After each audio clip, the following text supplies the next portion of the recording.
Ito po guys, ayan, magluto tayo ng ulam. Magprito ako ng isda, tapos gulay. Ito yung isdang binili ko. Ayan, ang ating gulay. Ginisang gulay. Ito yung isda na piprituhin ko pa. Ayan. Isda gulay tayo.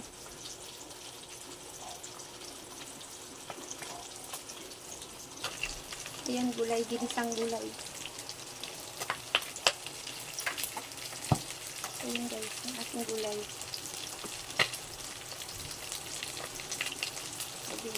Gulam na ako.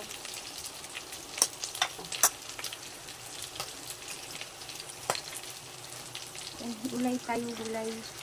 Sarap din yan guys, partner yan, saka pa itong isda.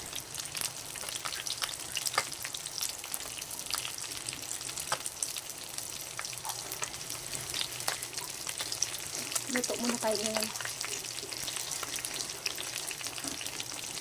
Ay, malapit na yan maluto ang aking gulay, pati prito. O, diba? Kain yan na. Ayan, yun lang po guys. Maraming salamat sa panood. Bye-bye!